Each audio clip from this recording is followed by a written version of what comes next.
Hi, and welcome to Unplanned, the show about cities and how they work. I'm Sam, your host. Remember to hit the subscribe button for lots more great episodes to come. Today, we are going to talk about it's spring out here in Massachusetts, where we are right now, and the baseball season has just started. And this is a wonderful thing. And there's the Red Sox cap. But today, we're going to talk about another game that's played with a ball and a bat. It's related, I guess, in some ways, but it's very different, and it's much more international, I would say, with an old friend of mine, Ratnakar Vellanki, who is here with us today, who is I hope you'll correct me, a cricket fanatic. He loves the game. He has loved the game for years and years and years and years. And today we're going to explore what is cricket and what does it mean for a city, for a community, and globally. And what does it mean to you? Rati, welcome to Unplanned. Thank you, Sam, and pleasure to be here. Yeah, what a joy. So Rati and I have known each other for many years now, actually. Almost a decade, I know, guess. it's incredible. Yeah. It's incredible. And of the many things I know about you, I think of you as a cricket fanatic. Is that fair to say? Are you a cricket fanatic fan?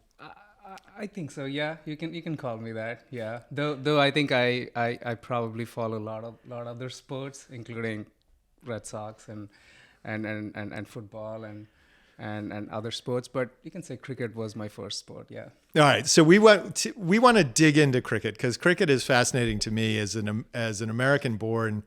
I don't have a lot of connection to cricket, but you do. Your history, your background. Why don't you tell us a little bit about how you are connected to the game of cricket and where did your interest start? Yeah, sure. So I was born in India, and that's where I grew up until my in my late 20s is when I moved out of India. So and when you're born in India and when you grow up there, you know cricket is a part of your life, right? And that was the case with me as well. And what do you mean when you say that? Part of your life? How so? The way I would describe it is that cricket is pretty much the only big sport where you can be a professional in India, right? And it's part and parcel of life. It's part of your everyday life in terms of, just like you wake up and see how did Red Sox do yesterday. You wake up and look at, okay, what's the Indian national cricket team doing if they were playing a match before, right, the day before. It's not just in your personal life, but cricket does permeate other parts of the society too. It's very closely connected with politics in India. It's closely connected with the movie industry. Bollywood in India, it's closely connected with the power centers, right? That's so fascinating. So it's just not with common people, like me. So that's what I meant by, it permeates every part of life in India. Well, we want to get into all of that because that is fascinating. That's part of what I find so fascinating about your descriptions of cricket that you've shared with me over time. But before we do that, help us understand how is cricket structured in India, maybe globally, but in India, let's take it specifically. There's a national team, I know that. But are there, you were pointing to your Boston Red Sox cap, is there something similar to that as it relates to cricket and India? Is there sort of city teams, town teams, county teams? How does it all work in India? Yeah, so it's a model landscape, right? It's going to be a little difficult, even for a keen cricket observer to keep track of what's going on in cricket world. It's just so. I'll try to simplify as much as I can. Please, yeah. And I'll take because for some of these people, they've never thought about cricket, and we also should describe the game too, which we haven't done yet. Sure, yes. But why don't you keep going with how it's set up, and then maybe we'll dig into how the game works. Okay, actually. yeah. So let's maybe begin with how the game works, right? Okay, how sure. the game works, and then we'll get to how it's organized and how it's structured. Yeah, fair enough. So maybe, baseball is a great analogy Right. to describe how the game works. So I would describe game of cricket as think of baseball game. Yeah. And instead of, we got 9 innings in Yeah. a baseball game, but instead of having 9 innings, think of a cricket game of having 2 innings. Okay. right? And just like in baseball, an innings in cricket is you got to get 10 people out instead of getting 3 people out, 3 batters out in baseball, Okay. right? And there are the equivalent of pitchers in cricket, bowlers. So they pitch the ball or they bowl the ball, and the batters are trying to hit it Right. and score runs. Right. So the way the runs are scored are, though, a little different. Right. There's no foul territory. Right. And so you can pretty much score around the field, 360 degrees. It's Yeah. all fair territory. So you can hit the ball in any of 360 degrees in any direction. So it's Correct. directly behind you, off to your shoulder, off to your other shoulder. Yes. It's all fair territory. It's all fair territory. One of the big, so the similarities end there, that there's a ball that's pitched or bowled in cricket, as they say, and the batter is trying to hit it. Though the shape of the bat is a little different from the baseball bat, but that's where the similarities end, right? And what are some of the different? Let's dig into the differences a little bit, and then we'll get on to some of the other stuff. But what are some of the differences? Sure, yeah. I think the big difference I notice as someone who follows both baseball and cricket very closely is that baseball is a pitcher's game, right? Right. In baseball, a batter being out is a norm. You celebrate when you hit a run. Right. In baseball, the players celebrate when they hit a run, not when because it's out. more rare to hit a run Exactly. than it is to get somebody It out. is, yeah. But cricket is completely opposite to that, right? Okay. They celebrate, the players on the field, they celebrate when someone gets out. Scoring a run is not much of a big deal. Runs are scored. Yeah. Plenty, right? That's why you see scores or runs in triple digits in cricket, while in baseball, I think yesterday Red Sox were, today Red Sox are playing the Tampa Bay Rays, and we may see a score line of maybe 6-4 or something. Right? Yeah. Something like that. Right? And I'll say, Rati, because Yeah. when I was a child, this is a long time ago now, it wasn't unheard of to hear of a 1-0 game or a 2-1 game. That was fairly common. That was very pitcher dominated back in the early mid 70s. I'm not sure why that was, but scores were much even lower then. I think they've become more active. And they were even lower in the dead ball era, right? Which was even back in the day. Right. But yeah, I mean, there are all sorts of theories there as to why runs have increased in baseball, but that's a big fundamental difference in the way the two games are structured, and they're so different. Right. That is, outs are the norm in baseball. Right. Runs are rare. Well, in cricket, outs are rare, right? It's runs that are in plenty, right? I want to jump ahead to another aspect of cricket, which I think will be, for Americans who don't follow the game at all, the notion that you might have a single game that will run for multiple days. Yeah. Tell us a little bit. What's that all about? What is that? How does that happen? And what is it about? Yeah, sure. Yeah. And that brings us right to the next topic. In fact, that very nicely aligns with your previous question on how is it structured, right? When it all started back in the day, right? They used to play, what has evolved into the test match cricket is what we call these days. But let's look at let's maybe take a step back and look at how the sport is organized. Yeah, let's do that. So there are multiple perspectives, right? So one perspective is the length of the game, right? And again, I'll take some baseball analogies here. Yeah. Now we have major league games which are played for 9 innings. Right. And they can go as long as possible, right? I guess 5 hours, 4 hours. You're saying in a baseball. In a baseball game, okay, right? How does it work in cricket? Let's stay with cricket, because I think if we jump back and forth, people will get a little confused as to we're talking baseball, we're talking cricket now. Yeah. So let's imagine you got 3 different formats in baseball, where there's a 9 innings game, where there's a 2 innings game, and there's a 1 inning game. Okay. Right. Yeah. It doesn't exist, but hypothetically, let's imagine there exists 3 formats. Right? Okay. And that's how I would describe the 3 different formats in cricket. There's a test match cricket, which is the longest form, which is the equivalent of the 9 innings game in baseball. Okay. Right. But technically it's 2 innings in cricket, but it can stretch to 5 days. Okay, but let's not get too into the weeds, because I think people will get confused.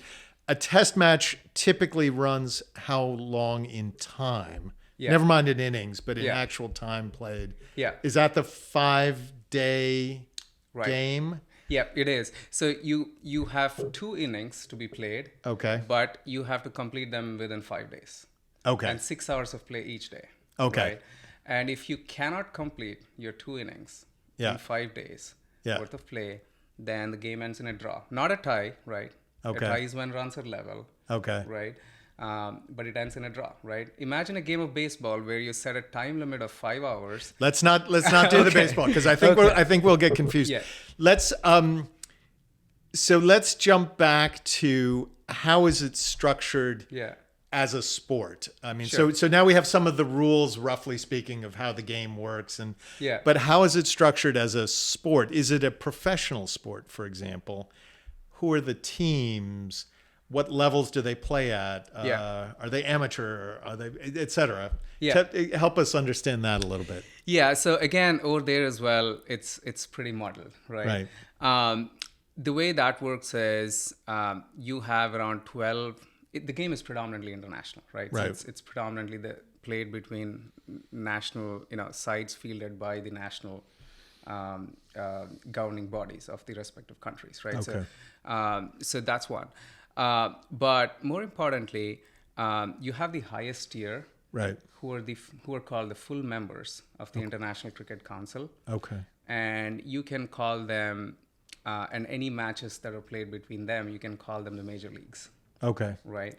And they're the only ones that can play test matches as well, Okay. right? So that's the highest level. These are national teams. So These this- are national teams. So these yes. would be, and what would be some of the nations that Yeah. have national teams? I mean, Yeah, sure. Yeah, we can. They're just 12 of them, right? Okay. Who can play the highest form, which is the Test match cricket, and Okay. they're also the full members. So you have countries from the Indian subcontinent. Okay. That includes India, Bangladesh, Sri Lanka, and Pakistan. So there are 4 you got, and you got 2 from Australasia, Australia and New Zealand, and then summing up, you have England and Wales, which fields a cricket side, and you got Ireland, which represents all of the island of Ireland, right? And you have West Indies, which represents several countries, islands in the Caribbean, which together field the team as West Indies. And then you got South Africa and Afghanistan. And Zimbabwe as well, right? So that sums up the 12 countries which you can call the major league teams. Okay. Right? Only they can play the test matches. Okay. And then below them, right, Yeah. which would be, I guess, the AAA teams, right, Okay. is everyone else. And that's where USA is, right? The US national cricket team is, right? Okay. The second tier, who are called the associate members. Okay. Of the ICC, not the full members, but the associate members. And who would be some other nation teams, national teams that would be in the associate member? So the U.S. is one, but presumably there's others. Do you know some of the others? Yeah, I think there are around. I got to look up on the ICC website, but I think there are around 94. Oh, really? Such So 94 members. other. Yeah, 94 Would that others. include other European nations or not? Correct. Yes, it does include several European nations. It does include Canada as well. Okay. Which is next door. It does include some of the South American nations, some Asian nations. And here's where it's interesting, right? We brought up U.S. cricket and we brought up Canada. U.S. and Canada actually played the very first international cricket match. Really? Way back in 1844. Really? Or 1854 maybe, I could be wrong. Sure. But, in the mid 1800s, right? Yeah. So they did play the very first international cricket match, and they played right in Manhattan, where you're from, where you grew up. Sure. Right? Yeah. I think it was Broadway and 30th Street. Really? Somewhere around there. Seriously? I don't know what is around Broadway and 30th Street right now. Oh God! I mean, now it's close to Times Square, right? Yeah, right. It's close It's to not Times far- Square. it's not Yeah. far from So Times can you Square. imagine, close That's to Times incredible. Square, Broadway and 30th Street, you got That's- a cricket match going on, the very first international game, right? That's incredible. And Canada won. Interesting. And I think they do play I don't think anyone follows that anymore. Yeah. The Canada versus US matches, but they do play. I think periodically every couple of years. Interesting. They play for something called the Auty Cup, AUTY. Okay. Okay. Was there a rivalry in the earliest days between baseball and cricket in the United States? I mean, was there a question as to which of these two games involving a bat and a ball would win out in terms of the national pastime? Yeah, I mean, that's an interesting question, right? I don't think cricket ever became the game of masses in the US, right? Right. It was there, it was played among probably elites in New York, in Philadelphia, even here in Massachusetts, in Boston. But it'll be interesting, I'm definitely not an expert on how baseball bet cricket, Right. To become the game of masses and become a national pastime here. But cricket was definitely never popular with the masses. Yeah. Maybe, Well, yeah. let's. I'm going to jump. I want to Yeah. jump back to India because I think that's a place that we can really dig into. Is it a game of the masses there? Because we've now described the game. We've described the international structure of it, but I want to dig down a little bit deeper into. So you have a national team in India, which is one of the 12, one of the big players. Where did those players come from? Yeah. Do they play it on a local side somewhere? And is this a game of the people, or is it a game of the elites and just there's a very few people who actually follow cricket and the rest play soccer, for example? Yeah. I don't know. What can you tell us about that? Sure. Yeah. It used to be game of elites. Okay. Going back 70, 80 years maybe. Right. But then slowly over the last 70 or 80 years, Right. things have changed, right? Now it's a game of masses. Okay. Right. And it was, by the time I was born and I was growing up, it Right. was already a game of masses, right? And when we were growing up, we used to play cricket on the streets. We used to play cricket in any empty space you could find, Right. Which I don't know if that's the case still in India, right? Right. But you found an empty space and you could just play cricket, just like soccer is probably played in Brazil or soccer is played in Argentina, right? Right. So it is game of masses. Right. It's And the ball would be a tennis ball, I'm assuming, but maybe. I mean, typically, if you people don't generally play with cricket ball, which is pretty hard, and Right. it can hurt you unless you're very serious about it, right? Right. So generally, if you're just playing it for leisure, Right. you're a kid, you typically play with tennis ball, and that's what really makes it game of masses, right? I mean, Right. it can never be a game of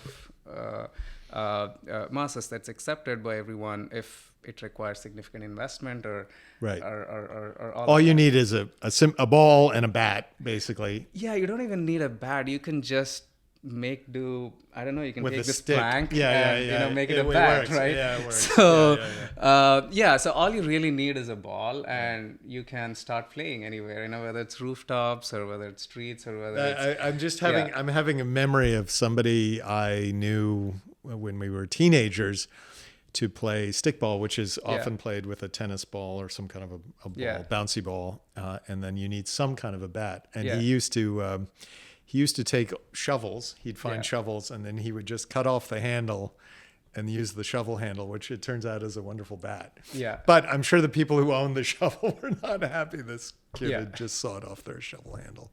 Yeah. That is a memory from a long time ago. Don't worry, I'm not going to tell you who that was, and it was decades ago. Yeah. So there you were as a kid playing cricket wherever you could find it.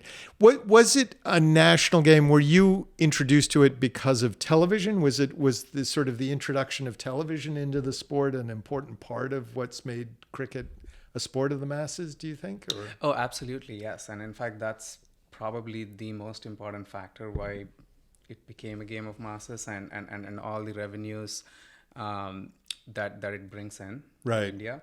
Right. Is it? And I assume by that comment, it's big business, and there's a lot. It is big business. Yes, it is big business, and it's such a big business, especially within India, that India single-handedly drives pretty much almost all of the revenue. globally in cricket, right? Yes, you got Australia, you got England and South Africa, probably the closest that come to India, and and Pakistan too, that bring in some revenue. Yeah. But predominantly, if you look at India's share with, if you consider cricket's GDP, the micro GDP, Sure. India is the biggest player and by far the biggest player. And that is mostly through television revenues, so sort of advertising revenues, et cetera, sponsorships, et cetera. That's correct. Yes. So that there are two. So it's not main, ticket sales or something like that. It's really through the television. It's television by far makes up the biggest chunk. Yeah. And there are two main channels, right, through which BCCI, which is the governing body in India, Board of Control for Cricket in India, the governing body. It's equivalent to like the International Olympic Committee internationally, or the US Olympic Committee, right? Yeah. Non-profit governing body is Right, what it right, is, right, right. Unlike MLB, which is a profit-making body, right? Right, But right. anyway, so they have two main channels of Yeah. revenues. One is, of course, the television deals from the Indian national cricket team Right. playing other national teams, Right. be it in Test cricket or be it in limited overs, which are 1 day and 3-hour formats, right? Now, I think in earlier conversations that we've Yeah. had before we were doing this episode of Unplanned, you said that those shorter version games were partly because of television, so that you could actually Right. get a game in complete Yeah. in a time that people could watch it end to end and Right. do the whole thing. And they were not the shortest format, right? The Right. 3-hour, 4-hour format. It was not invented in India. It was invented in England in early 2000s to attract more audience.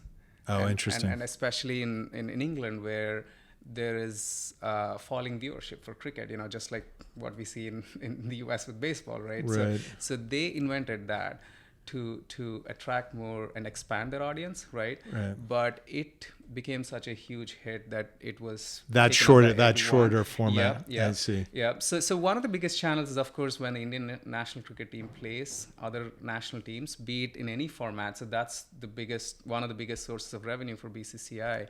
But a second bigger source actually has emerged over the last 14 or 15 years. Interesting. Which is franchise cricket, right? And help us understand that a little Yeah. bit, because what's the concept there and how does it work? Yeah. And I do want to bring this back somehow to cities, to localities. Yeah. How did these teams or franchises or the national team relate to specific areas?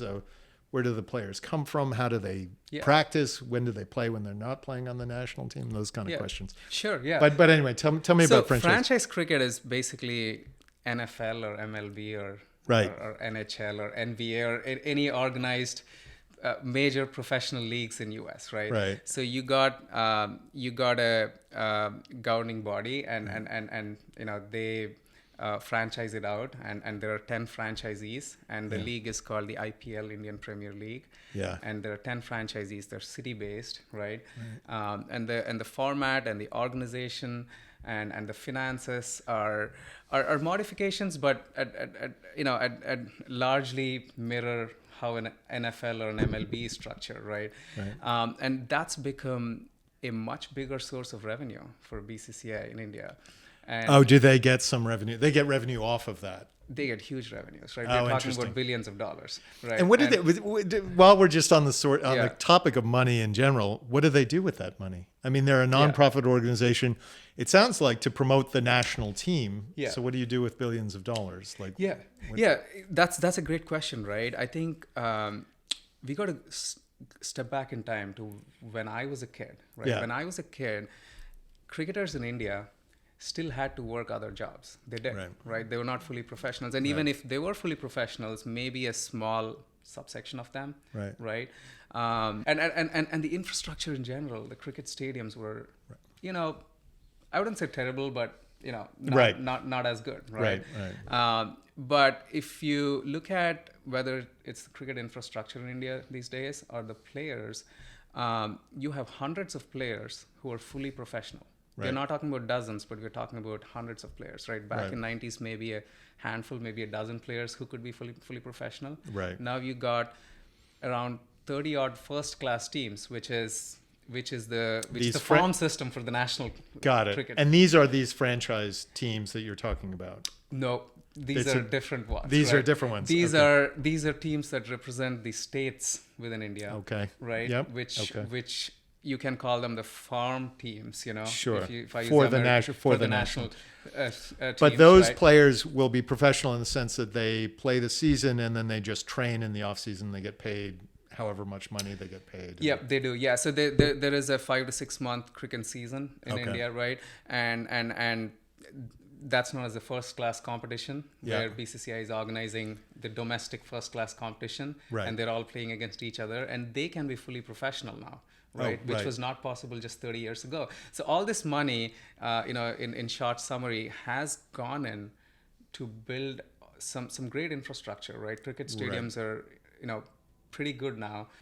So Rachi, you were saying when we started this conversation, you were saying that cricket is related to all of these different things in India, whether it's Bollywood or politics or what did you mean when you said that? What is that? What were you telling us? Yeah, I guess a couple of things there, right? So I would highly recommend this book called War Minus the Shooting. It's interestingly, it was written by an American called Mike Marksey. Okay. He was based out of the UK for a long time, and he was touring India when India was hosting the 1996 World Cup. And the book has, it's non-fictional. Yeah. And it shows the interplay between politics, Bollywood, corporations, and cricket in the Indian subcontinent. Not just India, but in Sri Lanka, India, Pakistan, who jointly hosted the '96 World Cup. But in short, right, to answer your question, whether it's the BCCI, the national governing body, or the local state associations, which are all non-profits, technically, they're all generally headed by a politician. Interesting. Or the local politician, right? And all, yeah. And is that person trying to make money off of this effort or not? Is that not what they're about? No, it's not about money. They're honorary positions, right? But it's a power play there, right? Right. It's a power play. It's nothing to do with money. It's nothing to do with money that they personally may draw as a salary. Yeah. Right. Yeah. But yes, there's a lot of money involved, though. Yeah. And if you talk about Bollywood, we were talking about franchise cricket earlier. Right. Out of the 10 teams, I can recall at least 3 teams were owned by, Bollywood stars. Oh, interesting. Right. By the stars themselves or by the stars themselves. Interesting. Yes. Yeah, directly by the stars themselves. At least 3 teams I can think of out of the 10 franchisees that are owned by them. So yeah, it's that's fascinating. It's pretty straightforward. Yeah. Now about the national teams, because you mentioned the Big 12 or whatever they're called. What is their status now? Who are some of the top teams? Who are some of the also rans? Who's good these days, I suppose. Yeah, sure. Yeah, I mean, within that, the major league teams of 12, right? You have India, Australia, England, South Africa, and New Zealand, I would say, right, who are perennially in the top tier. Right. And then you have, Pakistan and West Indies and maybe in the middle tier. Right. And then you have the lower rung summing up, everybody else. Right, within those 12. Right. And then of course then you have the associates, which is sort of minor leagues. They seem like minor leagues. Yeah. Now, you pointed me to a film about the West Indian team of the 1980s. I cannot remember the name of the movie right now. I think it's Fire in Babylon. Is that possible? You're right. Actually, you reminded me. Yeah, I forgot the name, but yes, that's right. Fire in Babylon. And that's a wonderful film. I mean, I watched it and I enjoyed it tremendously. And what can you tell us about the West Indian team? Because I gather they're not that strong now, but they were then. They were sort of kings of the hill back then. Yeah, they were the dominant side in 1980s and maybe early part of 90s. Right. After which the Australian team took over, being the dominant side, right? And then I would say, potentially India took over being that dominant side. It's arguably, I would say. Is that where they are now? Is India now I would say one of the, right? If this is where I do the boxing analogy and say undisputed, like in 1980s, West Indies was the undisputed dominant. In 1990s and through 2000s, Australia were the undisputed Right. champion, right? Right. India is not an undisputed champion, or just they haven't won many ICC championships over the last decade or so. Yeah. But they're up there, India, New Zealand, England, South Africa, and Australia. These 5 teams are always Right. in the mix whenever. Yeah. And you also, you made a comment once to me about the style of play. The different national teams, like all teams basically, have different styles of play, and that.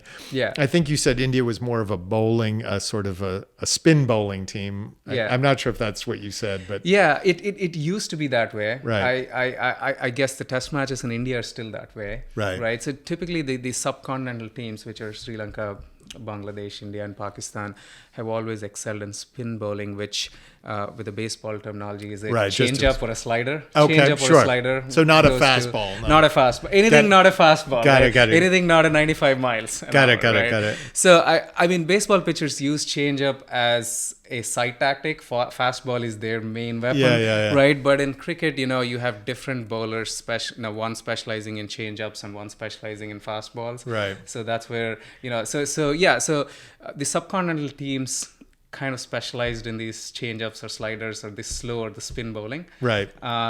But that's probably still the case, right? Right. While you take Australia or you take England or West Indies, they've always been, or even South Africa, they've always been good at the fastballs, right? Right. Having said that, one of the greatest spinners is from Australia ever. He recently passed, but Shane Warne, but he was from Australia, one of the greatest spinners of all time. Right. Yeah. Interesting. Yeah. Now, another topic that you mentioned to me over our many conversations about cricket was climate change. And why don't you run us through that topic very quickly as to what is it about climate change and cricket, and how are those two issues related, as you were telling me the other day? Yeah. I mean, so we're in Massachusetts, and Right. we're in the front lines, right? On the front lines with climate change. Downtown Boston gets flooded at high tides. So, but from sports perspective, cricket is one of those sports that's probably going to be most adversely impacted by climate change. There are a couple of reasons for that, right? Right. One, cricket is exposed and dependent on elements even today. Right. So and the elements and just the natural. When you say the elements, you mean the natural conditions. Natural conditions. Sun, heat, Yep. moisture, everything. Yep. They're part of the game, right? Right. They're part of the game. You got to remember that the cricket ball pitches on the ground. Right. Right. So you cannot have. So that is part of cricket, is actually bouncing the ball off the turf. Right. And that ball is still a live ball, even if it's been bowled and it hit the ground. And Right. Yeah. So you got to have a perfect pitch. You can't have a soggy pitch, right? You can't have a super dry pitch. So that's just one example of it. Right. The smallest drizzle. Right. 5 minutes of rain. Do you play in the rain? No, it stops. It stops. It stops. So okay. it's unlike football, which can carry on, in Greenway, Wisconsin, and whatever, 0 degrees. Yeah. So you cannot, you cannot. So you got that, you got a small limited window, right? So you got only a small 3 or 4 month season in England, right? Or in Australia, maybe a 4 month season. Even in India, right, where it's warmer, you only have a 5 or 6 month season because you cannot play in the monsoons, when it's raining all the time, right? So cricket as a sport is very dependent on natural conditions and elements, and you also cannot have closed stadiums to play cricket in. You need the wind element, a lot of times, for the ball to swing or all of that, right? So fascinating. Now, you were saying that the U.S., maybe it's the U.S. and Canada, U.S. is going to host the upcoming World Cup. Is that correct? The 2024, is that right? Yeah, so they're sort of, world championships for all 3 formats, the tests and the one days and the T20s. The T20 shortest format has an upcoming World Cup in 2024. Actually, there's World Cup this year in 2020 in Australia. And then the next one is going to be in 2024, which is going to be hosted jointly by the US and West Indies. Oh, interesting. Fascinating. So I think around... So will the games be all in the sort of Florida, Texas down there? Yeah, so... Interesting. USA Cricket, which is the governing body here in the US, does own a facility in Florida. Okay. I forget where it is. I think it's Broward County. Okay. I don't know which part of Florida it is in, but they own a facility there. It's an ICC approved one-day international status ground. Yeah. And I think USA Cricket was planning to acquire 2 other facilities, in Texas, I guess. Interesting. Definitely not in these parts. The Northeast. But yeah, so they're potentially going to be 3 venues in US Okay. that are going to be hosting some top quality T20 Interesting. sites in 2024. Rest of them in West Indies. Yeah. And one of the main reasons why Yeah. this plan was hashed out was because I think ICC is looking to include cricket in the 2028 Olympics. And as we all know, 2028 Olympics are going to be hosted by Los Angeles. Oh, interesting. And so it's all part of that push to have cricket included in 2028 Olympics and also popularize cricket here. Though I don't think US is going to be anytime soon in the test full membership category of ICC, but I can imagine that might be hard.